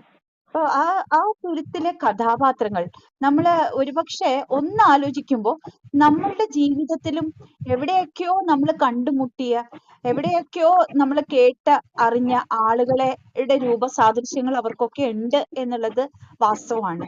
പലപ്പോഴും കൊച്ചിയുടെ ദ്വീപുകളിൽ സന്ദർശിക്കുകയാണെങ്കിൽ ഈ ഭാഷ, ഇവർ പറയുന്ന ഈ ഭാഷ നമുക്ക് ഇപ്പോഴും കേൾക്കാം. അല്ലെ, മലയാളത്തിലെ ചില സിനിമകളിൽ മാത്രമാണ് ഇപ്പോ അമരം പോലുള്ള ചില സിനിമകളിൽ ഈ ഭാഷ നന്നായിട്ട് ഉപയോഗിച്ചിട്ടുണ്ട് ഭരതൻ. പക്ഷെ അതിൽ നിന്ന് കുറച്ചുകൂടി വ്യത്യസ്തമായിട്ടുള്ള ഒരു ഭാഷാ തലമാണ് ഇവിടെ ഉള്ളത്. അതെനിക്ക് തോന്നുന്നു നോവലിസ്റ്റ് പറഞ്ഞതുപോലെ ലത്തീൻ കത്തോലിക്ക വിശ്വാസികളുടേതായിട്ടുള്ള ആചാരങ്ങളും ഒക്കെ ഏറ്റവും അധികം നിറഞ്ഞു നിൽക്കുന്ന ഒരു പ്രദേശത്ത് അവരുടെ ആ ഭാഷയിൽ ചെറിയ മാറ്റങ്ങൾ വന്നിട്ടുള്ളതായിരിക്കാം. അതെ, അങ്ങനെ ആയിരിക്കാമെന്നാണ് ഞാൻ തോന്നുന്നത്. അതായത് കറക്റ്റ് ആ ഒരു കൊച്ചിൻ സ്ലാങ് കൊണ്ടുവരാനും അവരുടേതായ ഒരു ചില പ്രയോഗങ്ങളും ഉണ്ടാവുമല്ലോ അതില്. ഈ കൊച്ചിക്കാരുടെ തന്നെയായിട്ടുള്ള ചില പ്രയോഗങ്ങൾ നമുക്ക് ഇവിടെ ഈ നോവലില് ചെയ്യാൻ പറ്റും. അതെ, പ്രയോഗങ്ങളുണ്ട്. അതുപോലെ ലൈഫ് സ്റ്റൈലിലും ഒരുപാട് സാമ്യങ്ങൾ നമ്മൾ കാണുന്നുണ്ട്. ഇപ്പൊ എനിക്ക് തോന്നുന്നത് ഇപ്പൊ മറ്റു ദ്വീപുകളിൽ ഇതിപ്പോ ഗോതുരത്തിന്റെ ഒരു കാര്യമാണെന്ന് നേരത്തെ ശ്രീകുമാർ പറഞ്ഞപ്പോ എനിക്കും അത് തന്നെയാണ് സ്ട്രൈക്ക് ചെയ്തത്. കാരണം ചാരായം വാറ്റി ഒരു കാലഘട്ടത്തില് എനിക്ക് ഓർമ്മയുണ്ട്, ഒരു 20-25 വർഷം മുൻപൊക്കെ ഗോതുരത്ത് കുപ്രസിദ്ധമായിട്ടുള്ള ഒരു ദ്വീപായിരുന്നു. അതിന്റെ കുപ്രസിദ്ധി മുഴുവനും അവിടെ വാറ്റുന്ന ചാരായം. അതായത് അവിടെ യാതൊരു തരത്തിലുള്ള ജീവിക്കാനുള്ള സാഹചര്യവും ഇല്ലാതെ ആയ കുറെ ആളുകൾ അവര് ഉപജീവന മാർഗമായിട്ട് കണ്ടെത്തിയത് ചാരായം വാറ്റുന്ന ഒരു പരിപാടിയാണ്. ഈ ചാരായം വളരെ പിന്നെ ഓരോ വീട്ടിലും പിന്നെ നമ്മൾ സ്മോൾ സ്കെയിൽ ഇൻഡസ്ട്രി പോലെ അവര് ചാരായം വാറ്റിക്കൊണ്ടിരുന്നു. മാത്രമല്ല അവര് കുടിക്കുന്നത് മാത്രമല്ല അത് വിറ്റ് കാശാക്കിയിട്ടാണ് അവിടുത്തെ സ്ത്രീകൾ പോലും കുട്ടികൾ പോലും ഈ ചാരായം ത്തിന്റെ കാരിയേഴ്സ് ആയിട്ട് പ്രവർത്തിച്ചിട്ടുണ്ട് എന്ന് സ്കൂൾ കുട്ടികളൊക്കെ സ്കൂളിൽ പോകുന്ന വഴി പോലും അത് വിതരണം ചെയ്യുന്ന ഒരു അവസ്ഥയൊക്കെ ഉണ്ടായിരുന്നു. അതിനെപ്പറ്റി പല പത്രങ്ങളും അന്ന് പരമ്പരകൾ എഴുതിയിട്ടുള്ളത് എനിക്ക് ഓർമ്മയുണ്ട്. പല സമയത്തും അവിടെ പോലീസ് റെയ്ഡും എക്സൈസിന്റെ റെയ്ഡും ഒക്കെ നടക്കും. പിന്നെ സ്ത്രീകളും കുട്ടികളുമാണ് പലപ്പോഴും പിടിക്കപ്പെടുന്നത്. കാരണം ഇത് ഗൃഹനാഥന്മാരൊക്കെ പലപ്പോഴും പല സ്ഥലത്തും ആയിരിക്കും ഇതിന്റെ വിപണനവുമായിട്ടൊക്കെ ബന്ധപ്പെട്ട്. അത് ലാർജ് സ്കെയിലിൽ അവര് അതൊരു അവിടെ ചാരായം വാറ്റിയിരുന്നു എന്നുള്ളതാണ്. പക്ഷെ പിന്നീട് അവിടെ ഒരുപാട് സഭകളുടെ ഒക്കെ പ്രവർത്തനം നമ്മൾ അതിൽ ഓർക്കേണ്ടത് ക്രിസ്ത്യൻ സഭകളും അതുപോലെ മറ്റ് റിലീജിയസ് ഓർഗനൈസേഷൻസും ഒക്കെ അവിടെ ഒരുപാട് പ്രവർത്തനങ്ങൾ നടത്തിയിട്ടാണ് അവിടുത്തെ അവരുടെ ജീവിത രീതിക്ക് വലിയൊരു മാറ്റം ഉണ്ടാക്കിയത്. അതിൽ മാധ്യമങ്ങളുടെ പങ്കും നമ്മൾ ഓർക്കേണ്ട ഒരു പങ്കുണ്ട്. കാരണം ഇവരെല്ലാവരും കൂടി വളരെയധികം പ്രയത്നിച്ചിട്ടാണ് അവിടുത്തെ അവരുടെ സാധാരണ കുട്ടികൾ പോലും കുറച്ച് നമുക്കറിയാലോ ഈ വാറ്റുന്ന വീടുകളൊക്കെ ഉണ്ടാവുമ്പോൾ അവിടെ കുറച്ച് കഴിയുമ്പോൾ ലഹരി ചെറുപ്പക്കാർക്ക് ലഹരി ഏറ്റവും എളുപ്പം കിട്ടുന്ന ഒരു അവസ്ഥ വന്നു കഴിഞ്ഞാൽ ആ സമൂഹത്തിന് എന്ത് വലിയ പ്രശ്നങ്ങൾ ഉണ്ടാവും. അപ്പൊ അതിൽ നിന്ന് ഒരു വിമോചനം ഉണ്ടാക്കാനായിട്ട് മാധ്യമങ്ങളും അതുപോലെ സഭകളും അതുപോലെ റിലീജിയസ് ഓർഗനൈസേഷൻസും ഒക്കെ പ്രവർത്തിച്ചതിന്റെ ഭാഗമായിട്ട് അവരുടെ ജീവിതത്തിൽ വലിയ മാറ്റം വന്നു എന്നുള്ളതാണ് വാസ്തവം. അവിടെ നല്ല വിദ്യാഭ്യാസ സ്ഥാപനങ്ങൾ ഉണ്ടായി, അവിടുത്തെ കുട്ടികൾക്ക് പഠിക്കാനുള്ള സംവിധാനങ്ങൾ ഒരുക്കി കൊടുത്തു. അങ്ങനെ അവരുടെ ജീവിതത്തിൽ മൊത്തം മറ്റു വരുമാന മാർഗങ്ങളായി.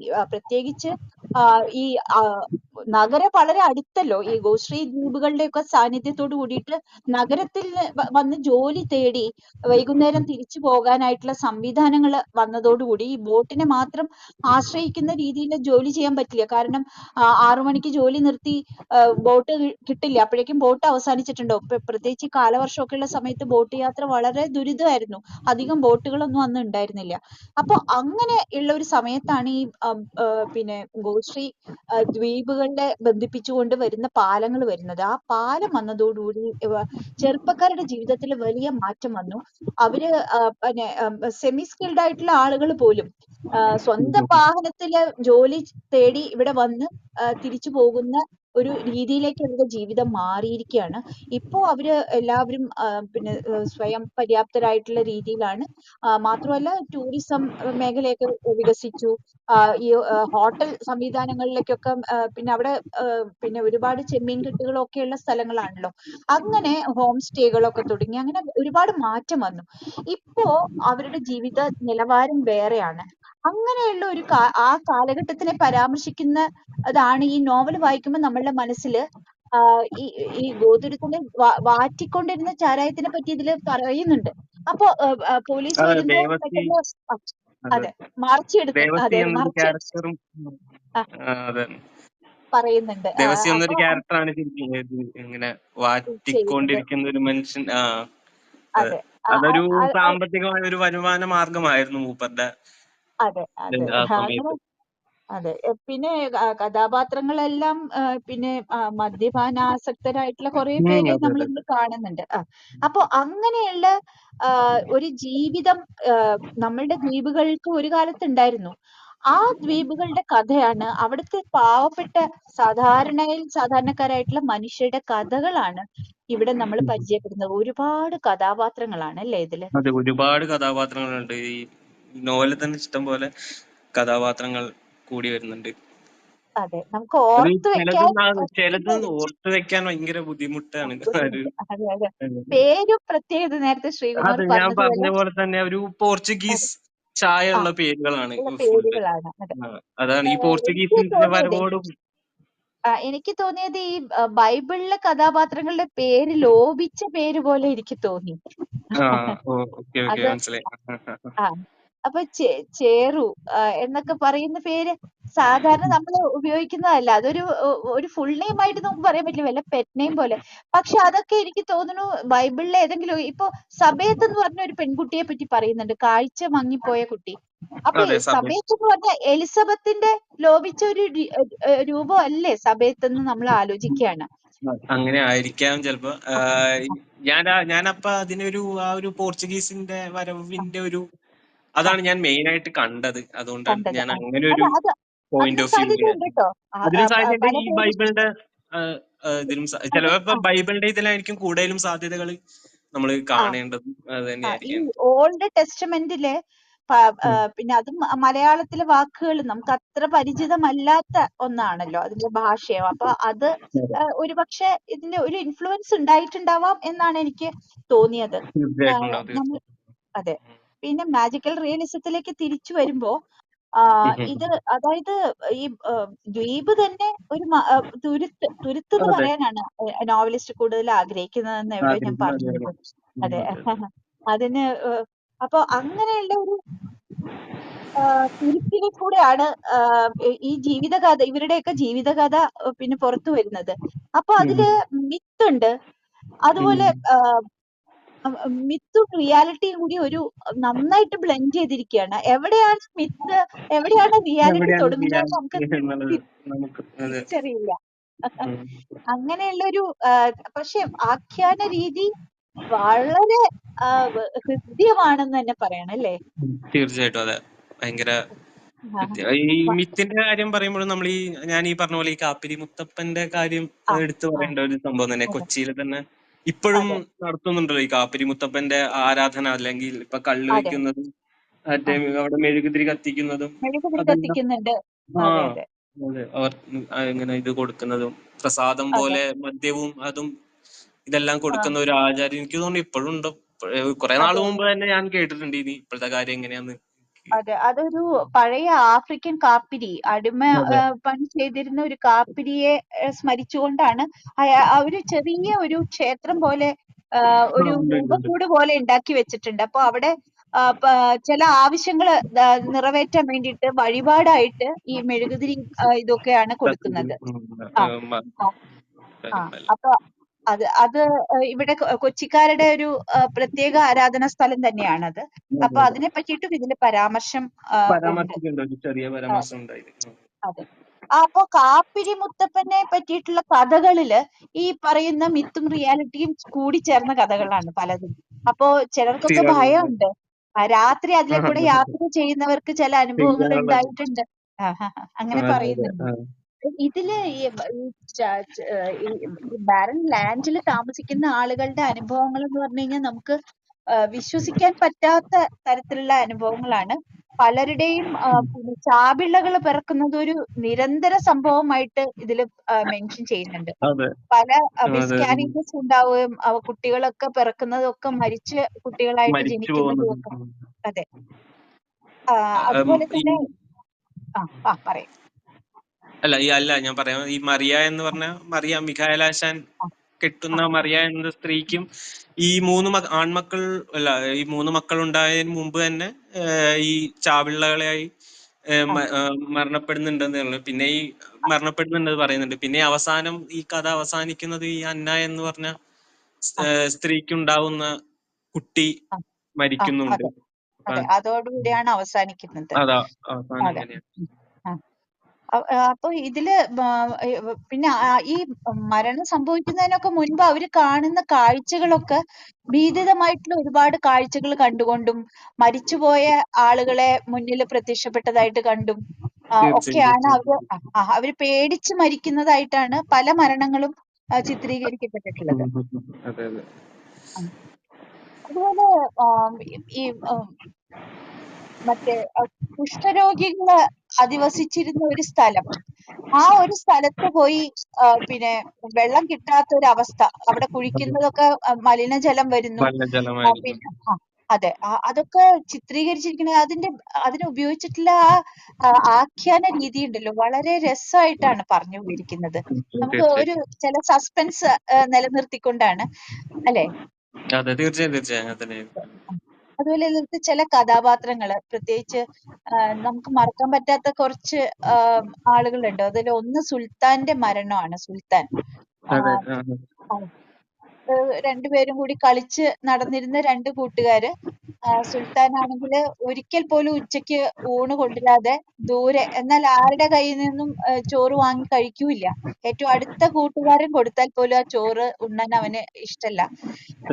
അവന്റെ ഉമ്മ മറ്റൊരു വീട്ടില് ജോലിക്ക് പോയിട്ടാണ് അവനെ പുലർത്തുന്നത്. അവന്റെ ബാപ്പ പെട്ടെന്ന് മയ്യത്തായി പോയി. അപ്പൊ അങ്ങനെയുള്ള ഒരു അവസ്ഥയില് ഈ കുട്ടിയുടെ കൂട്ടുകാരോടുള്ള വളരെ അടുപ്പമുള്ള 2 കൂട്ടുകാരാണ്. അവര് ഒരുമിച്ച് കളിച്ച് പിരിഞ്ഞ് സ്കൂള് വിടുമ്പോ അവന് പനിയുണ്ടായിരുന്നു. അത് കഴിഞ്ഞ് വീട്ടില് വന്നപ്പോഴേക്കും അത് ഇവനെ മറ്റൊരു ഡോക്ടറുടെ അടുത്ത് കൊണ്ടുപോവാണ് അവന്റെ അപ്പൻ. ഇവന്റെ കൂടെ കളിച്ചിരുന്ന പയ്യന് പേ പിടിച്ചു. അപ്പൊ ഇത് നമ്മളെ കൂടി ഷോക്ക് അടിപ്പിക്കുന്ന ഒരു സംഭവമാണ്. കാരണം രണ്ടുപേരും അത്രയും ഒരു പനി പിടിച്ച് കുട്ടി വീട്ടിലേക്ക് പോകണമെന്നല്ലാതെ അതിലും കൂടുതൽ നമ്മളൊന്നും അറിയുന്നില്ലല്ലോ. അപ്പൊ അതൊക്കെ ഭയങ്കര ഒരു സസ്പെൻസ് ഇട്ടുകൊണ്ടാണ് ഈ കഥ പറഞ്ഞു പോകുന്നത്. അതുപോലെ ഈ സബേത്തിന്റെ കണ്ണിന് കാഴ്ചയില്ലാത്ത സബേത്തും അവളുടെ അനിയനുമായിട്ടുള്ള ഒരു ബന്ധം, അതിനുശേഷം സബേത്ത് മരിച്ചു പോകുന്ന ഒരു അവസ്ഥ, അതൊക്കെ ഭയങ്കര നന്നായിട്ട് ചിത്രീകരിച്ചിരിക്കുകയാണ്. പിന്നെ ഇതിൽ നമ്മളിപ്പോ ചർച്ച ചെയ്യാതെ പോയ ഒരു സംഗതി ഇതിലെ ഭാഷ. അത് ശ്രീകുമാർ പരാമർശിച്ചിരുന്നു. ഇതിലെ ഭാഷ നമുക്ക് അത്രയൊന്നും പരിചിതമല്ലാത്ത ഒരു ഭാഷയാണ്. അത് വായിച്ചു പോവാൻ നമുക്ക് പക്ഷെ തടസ്സമൊന്നുമില്ല അല്ലെ?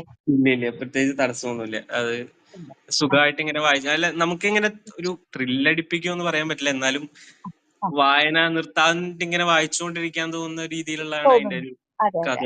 അതാണ് അച്ഛന്റെ. അതെ, നമുക്കത് വായിച്ചുകൊണ്ടേ ഇരിക്കണം. ഇത് അവസാനിപ്പിച്ചിട്ടേ ഇവിടുന്ന് മാറാൻ പറ്റുള്ളൂ എന്നുള്ള ഒരു തോന്നൽ ഉണ്ടാക്കുന്നുണ്ട് പുസ്തകം. അതെ, അത് വെറും സാധാരണ ജീവിതത്തിലെ ക്രയവിക്രയങ്ങളൊക്കെയാണ് കൂടുതലായിട്ടും ചിത്രീകരിച്ചിട്ടുള്ളത്. എങ്കിൽ പോലും നമുക്ക് അത് പിന്നെ എന്ത് സംഭവിച്ചു എന്ന് അറിയാനുള്ള ഒരു ആകാംക്ഷ സൃഷ്ടിക്കാനായിട്ട് ഈ എഴുത്തിന് കഴിഞ്ഞിട്ടുണ്ട്. തീർച്ചയായിട്ടും. അതെ, അതിന്റെ ഒരു നാരേറ്റീവ് സ്റ്റൈൽ ആ രീതിയിലാണ്. അതുപോലെ ഈ മനുഷ്യരുടെ വീഴ്ചകള്, അവരുടെ പിന്നെ നിരാശകളും അവരുടെ ജീവിതത്തിലെ ഡിറ്റീരിയറേഷനും ഒക്കെ ഈ ബൈബിളിൽ പറയുന്ന ചില പാപസങ്കല്പങ്ങളും ഒക്കെ ആയിട്ട് ബന്ധപ്പെടുത്തിയിരിക്കുകയാണ്. അതായത് റിലീജിയനുമായിട്ട് വളരെ അടുത്ത് ബന്ധപ്പെട്ടാണ് അവരുടെ ജീവിതങ്ങൾ ഇരിക്കുന്നത്. അതായത് പള്ളിയിലെ അച്ഛന് തന്നെ അതിലൊരു കഥാപാത്രമാണല്ലോ. അതെ, അത് ആ പള്ളിയിലെ അച്ഛന്റെ കഥാപാത്രം നമുക്ക് ചിലപ്പോ ഈമയോ കണ്ടിട്ടുണ്ടെങ്കിൽ ദിലീഷ് പോത്തനെ ഓർമ്മ വരും. അതെ, അത് ശരിയാണ്. ചിലപ്പോ അതില് നമുക്ക് ആ ഈമയോ എന്ന സിനിമയായിട്ട് കണക്ട് ചെയ്യാൻ പറ്റിയ കുറെ സംഭവങ്ങൾ നമുക്ക് ഈ ഇതിൽ കാണാൻ പറ്റും. അതെ, ഇതും ഒരു സിനിമ രൂപത്തിൽ വേണമെങ്കിൽ നമുക്ക് ഭാവനയിൽ, ഞാൻ പല രംഗങ്ങളും ഒരു സിനിമ പോലെ കാണാൻ ശ്രമിച്ചു. കാരണം ഇവിടെ അതെ, അതായത് ആ വീടിന് തീ പിടിക്കുന്നത്, മുകളിൽ തീ കത്തുന്ന അവസ്ഥ, അതൊക്കെ ഇവിടെ ഇരുന്ന് കാണുകയാണ്. അപ്പൊ അതൊക്കെ ആ കാഴ്ചകളൊക്കെ ചിത്രീകരിക്കപ്പെടുകയാണെങ്കിൽ ഭയങ്കര രസമായിരിക്കും അത്തരം കാഴ്ചകൾ. അതുപോലെ വളരെ പിക്ചറസ്ക് ആയിട്ടുള്ള രീതിയിലാണല്ലോ കാര്യങ്ങളെ അവതരിപ്പിച്ചിരിക്കുന്നത്. ഭയങ്കര രസമായിരുന്നു, ഒരു സിനിമാറ്റിക് ട്രീറ്റ്. അതെ, ഉണ്ട്. അദ്ദേഹത്തിന്റെ മനസ്സില് അതെ ഒരു പിന്നെ തിരക്കഥാകൃത്ത് ഉള്ളത് കൊണ്ടായിരിക്കാം അതുപോലെ ഒരു സിനിമാ രൂപ.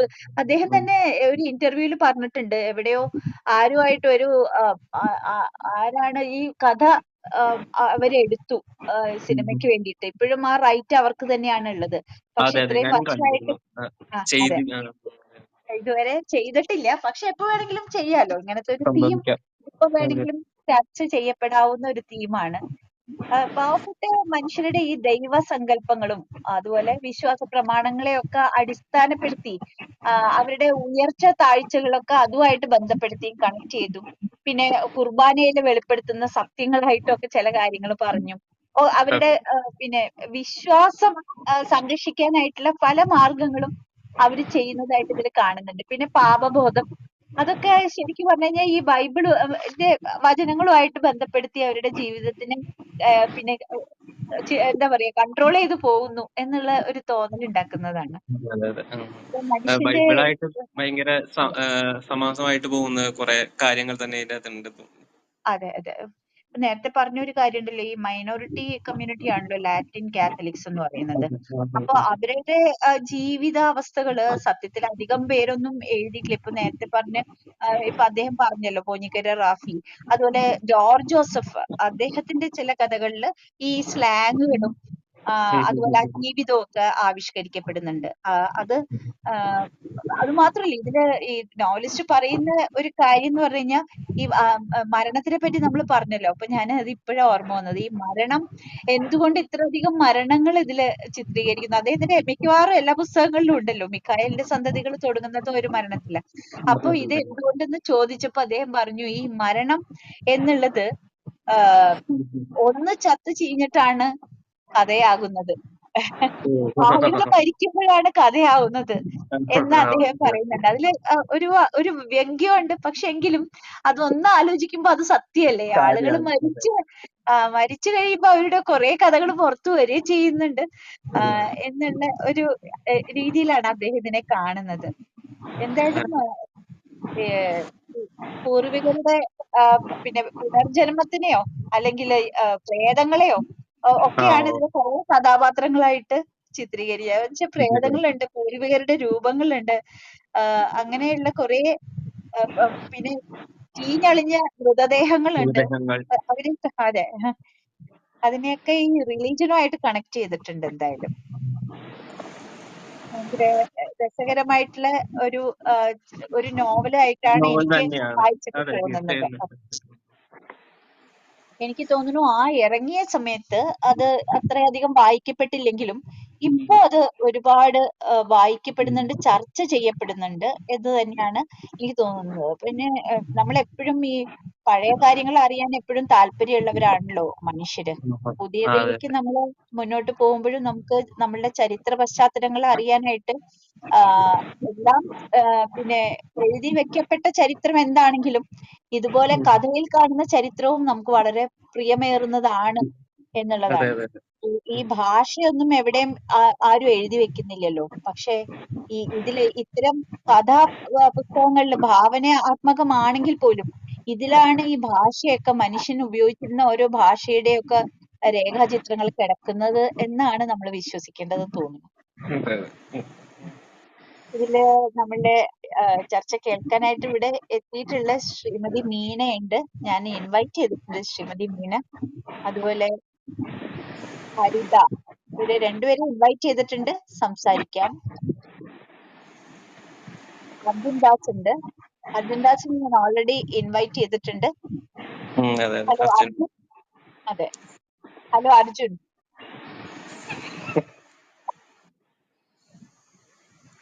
ഹലോ, ഈ നോവൽ വായിച്ചിട്ടുണ്ടോ അല്ലെങ്കിൽ ഇനി വായിക്കാൻ തോന്നുന്നുണ്ടോ? ഞങ്ങളുടെ ഈ ചർച്ച എങ്ങനെ ശ്രവിച്ചു?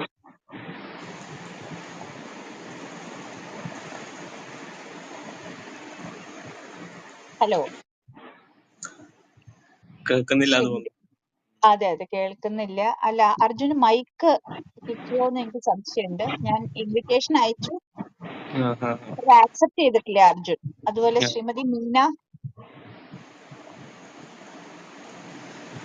ഹലോ, ഞാൻ ഇൻവിറ്റേഷൻ അയച്ചിട്ടുണ്ട്, ഒരു വാക്ക് സംസാരിക്കാം. മീന ഒരു മെസ്സേജ് ഇട്ടിട്ടുണ്ട്. വായിച്ചിട്ടില്ല എന്ന് പറഞ്ഞൊരു. ഇപ്പോൾ കയറുകയുള്ളൂ, വായിച്ചിട്ടില്ല. വായിക്കേണ്ട കഥ തന്നെയാണെന്നാണ് എനിക്ക് തോന്നുന്നത് പറയാനുള്ളത്. അതെ, തീർച്ചയായിട്ടും അത് ഇത് വായിക്കപ്പെടണം. നമ്മളുടെ ചുറ്റുപാടും, അതായത് ഇപ്പൊ നമ്മള് ഇപ്പൊ ഇതില് ഇരിക്കുന്ന മിക്കവാറും എല്ലാവരും തന്നെ കൊച്ചിയുമായിട്ട് കണക്റ്റഡ് ആണ്. ഈ കൊച്ചിയുടെ പ്രാന്തപ്രദേശങ്ങളിലുള്ള ദ്വീപുകളെ പറ്റിയിട്ട് നമുക്ക് അധികം ഒന്നും അറിയില്ല. നമ്മൾ സന്ദർശിച്ചിട്ടുണ്ട്. അവിടുത്തെ ഒരുപാട് ആളുകൾ നമ്മളുടെ പിന്നെ സഹപ്രവർത്തകരായിട്ടും നമ്മളുടെ പ്രിയപ്പെട്ടവരുമായിട്ടും ഒക്കെ ചുറ്റിനും ഉണ്ട്. എങ്കിൽ പോലും അവരുടെ ജീവിതത്തിലെ സാഹചര്യങ്ങളോ ആ ജീവിതത്തിന്റെ മുൻകാലങ്ങളെ പറ്റിയിട്ടോ ഒന്നും കൃത്യമായിട്ട് നമുക്കറിയില്ല. പക്ഷെ ഇപ്പൊ അവരുടെ ജീവിതത്തിൽ ഒരുപാട് മാറ്റം വന്നതുകൊണ്ട് ഒരു 20 ഓ 25 വർഷം മുൻപൊക്കെ സംഭവിച്ചിട്ടുള്ള കാര്യങ്ങളെ പറ്റി പോലും ചിലപ്പോ അവിടുത്തെ പുതിയ തലമുറയ്ക്ക് പോലും അറിയുന്നുണ്ടാവില്ല. തീർച്ചയായിട്ടും ഇത്തരം കൃതികളാണ് അവയെ അടയാളപ്പെടുത്തുന്നത് എന്ന് തന്നെയാണ് ഇത് വായിക്കുമ്പോൾ നമുക്ക് ഇത് പറഞ്ഞ് അവസാനിപ്പിക്കുമ്പോൾ നമുക്ക് പറയാനുള്ളത്. കഴിഞ്ഞ ആഴ്ചയിൽ നമ്മൾ ചർച്ച ചെയ്ത ഇതുപോലുള്ള ഒരു പുസ്തകം, അതായത് നിലം പൂത്ത് മലർന്ന നാൾ, ശ്രീ മനോജ് കുറൂറിന്റെ പുസ്തകമാണ്. അതില് പിന്നെ സംഘകാലത്തെ തമിഴ് ഭാഷയിലുള്ള ആഖ്യാനമായിരുന്നു അത്. അതിൽ ഉപയോഗിച്ചിരുന്ന ഡയലോഗുകളെല്ലാം ആ സംഘഭാഷയിൽ എഴുതപ്പെട്ടതാണ്, പഴന്തമിഴ്. അപ്പൊ അത് സത്യത്തിൽ ആ പുസ്തകം തന്നെ ഒരു ചരിത്ര രേഖയാണ്. ഒരുപാട് റിസർച്ച് ചെയ്തിട്ട് ആ കാലത്തെ ഭാഷ ഉപയോഗിച്ച് അതിലെ കഥാപാത്രങ്ങളെ കൊണ്ട് സംസാരിപ്പിക്കുകയാണ്. അപ്പൊ അങ്ങനെയുള്ള ആഖ്യാനങ്ങളാണ് നമ്മളുടെ ചരിത്രത്തിലേക്ക് നമുക്ക് പിന്തിരിഞ്ഞു നോക്കുമ്പോൾ സൂചകങ്ങളായിട്ട് മാറുന്നത്. തീർച്ചയായിട്ടും ഈ ഒരു പുസ്തകവും ശ്രീ PF മാത്യൂസിന്റെ ചാവുനിലം എന്ന് പറയുന്ന ഈ പുസ്തകവും തീർച്ചയായിട്ടും കഴിഞ്ഞുപോയ ഒരു കാലഘട്ടത്തിലെ തുരുത്തുകളിലെ മനുഷ്യരുടെ ജീവിതത്തിനെ തീർച്ചയായിട്ടും നമ്മളെ ഓർമ്മിപ്പിക്കുന്നതാണ്. അതിന്റെ ചരിത്ര രേഖകൾ പോലെ നമ്മളെ കഥ പറഞ്ഞു തരുന്ന ഒരു ആഖ്യാനമാണ് ഇത് എന്ന് തന്നെ വേണം പറയാനായിട്ട്. തീർച്ചയായിട്ടും പുതിയ തലമുറ മാത്രമല്ല, വായിക്കാൻ പറ്റാതെ പോയവരും വായിക്കേണ്ടതാണ്. അതെ അതെ, നമ്മള് അറിയാത്ത ജീവിത സാഹചര്യങ്ങളിൽ നിന്നുള്ള മനുഷ്യരുടെ ജീവിത എങ്ങനെയാണ് അവരുടെ ജീവിത വ്യവഹാരം എങ്ങനെയാണ് മുന്നോട്ട് പോകുന്നത്, അവരുടെ ദൈന്യതകൾ എന്തൊക്കെയാണ്, അവരുടെ പിന്നെ ജീവിതത്തിലെ സന്തോഷങ്ങളും സന്താപങ്ങളും എങ്ങനെയൊക്കെയാണ് ഉണ്ടാവുന്നത്, എങ്ങനെയൊക്കെയാണ് അവരത് അനുഭവിക്കുന്നത്, അതിനെ മറികടക്കുന്നുണ്ടോ, അല്ലെങ്കിൽ അവരുടെ പാപബോധം എങ്ങനെയാണ്, അവരുടെ ഭക്തിമാർഗങ്ങൾ എങ്ങനെയൊക്കെയാണ്, അവരുടെ ആചാര രീതികളും അവരുടെ ഭാഷയും അവരുടെ ജീവിത മര്യാദകളും എന്തൊക്കെയാണ് എന്നൊക്കെ നമ്മളെ പറഞ്ഞു തരുന്ന ഇത്തരം കൃതികൾ തീർച്ചയായിട്ടും ഇനിയും ക്ലബ് ഹൗസിന്റെ മീഡിയ റൂമിൽ ചർച്ച ചെയ്യപ്പെടും. തിരഞ്ഞെടുത്ത പുസ്തകങ്ങളായിരിക്കും നമ്മളിവിടെ ചർച്ച ചെയ്യുന്നത്. ഈ പുസ്തക ലോകം പരമ്പരയുടെ അടുത്ത അധ്യായം 24-ാം അധ്യായം അടുത്ത ശനിയാഴ്ച വൈകുന്നേരം 7 മണിക്കാണ്. ശ്രീകുമാർ, ഹലോ ശ്രീകുമാർ, നമ്മളെ പറഞ്ഞ് അവസാനിപ്പിക്കാം അല്ലേ? അതെ അതെ, ഈ പരിപാടിയിൽ എന്നെ ഇൻവൈറ്റ് ചെയ്ത ഹേമലത ടീച്ചർക്കും ഞാൻ നന്ദി അറിയിക്കുന്നു. എനിക്ക് അങ്ങനെ കൃത്യമായിട്ടൊരു ഓർഡറിൽ പറഞ്ഞു പോകാൻ സാധിച്ചില്ല എന്ന് എനിക്കറിയാം. എന്നാലും എനിക്ക് പറ്റാവുന്ന രീതിയിൽ ഞാൻ അവതരിപ്പിച്ചിട്ടുണ്ടെന്ന് തോന്നുന്നു. കേട്ടിരുന്ന എല്ലാവർക്കും നന്ദി പറയുന്നു. നന്ദി. തീർച്ചയായിട്ടും ശ്രീകുമാർ വളരെ നല്ലൊരു അറ്റംപ്റ്റ് ആണ് നടത്തിയത്. അത് നല്ല രീതിയിൽ വായിച്ച ഒരാൾക്ക് മാത്രം പറയാൻ പറ്റുന്ന രീതിയിൽ തന്നെയാണ് ഇതിനെ അവതരിപ്പിച്ചത്. നമ്മൾ ഓർമ്മയിൽ തങ്ങി നിൽക്കുന്നതാണല്ലോ പറഞ്ഞത്. കൂടുതൽ നമ്മൾ കുറച്ച് റിസർച്ച് ചെയ്താൽ പോലും നമ്മളുടെ മനസ്സിൽ, വായിച്ചു പോയ ഒരാളുടെ മനസ്സിൽ ആ ഒരു പുസ്തകം അവശേഷിപ്പിക്കുന്ന കാര്യങ്ങൾ തീർച്ചയായിട്ടും വളരെ പ്രധാനമാണ്. അങ്ങനെ അവശേഷിപ്പിക്കുന്ന പുസ്തകങ്ങളാണ് നമ്മൾ ചർച്ച ചെയ്യേണ്ടതും. തീർച്ചയായിട്ടും ഇങ്ങനെയുള്ള ഒരു പുസ്തകം തന്നെ നമുക്ക് ഈ വേദിയിൽ ചർച്ച ചെയ്യാൻ കഴിഞ്ഞു. ശ്രീകുമാറിന്റെ നല്ല ഒരു അവതരണത്തിൽ കൂടി നമ്മൾക്ക് അതിലെ സംഭവ വികാസങ്ങളും അതിന്റെ പിന്നെ പരിണാമങ്ങളും ഒക്കെ നമുക്ക് മനസ്സിലാക്കാനും ചർച്ച ചെയ്യാനും സാധിച്ചു. അടുത്ത ഒരു പുസ്തകവുമായിട്ട് നമ്മൾ അടുത്ത ശനിയാഴ്ച വൈകുന്നേരം 7 മണിക്ക് ഇതേ വേദിയിൽ എത്തുന്നതായിരിക്കും. ഇപ്പോൾ ഇവിടെ പങ്കെടുത്ത ഓരോരുത്തർക്കും, ശ്രീ അർജുൻ ദാസ്, അതുപോലെ ശ്രീമതി മീന, അവരാണ് ഇപ്പോൾ ഉള്ളത്. നേരത്തെ കുറച്ചു പേരുണ്ടായിരുന്നു, നമ്മളെ സ്ഥിരം ശ്രോതാക്കൾ ഉണ്ടായിരുന്നു. എല്ലാവർക്കും ഒരിക്കൽ കൂടി നന്ദി പറയുന്നു. ശ്രീകുമാർ, വളരെ നന്ദി ഈ ഒരു ക്ഷണം സ്വീകരിച്ച് ഇവിടെ അവതരിപ്പിച്ചതിന്. അപ്പൊ എല്ലാവർക്കും ഒരിക്കൽ കൂടി നന്ദി, നമസ്കാരം, ശുഭരാത്രി.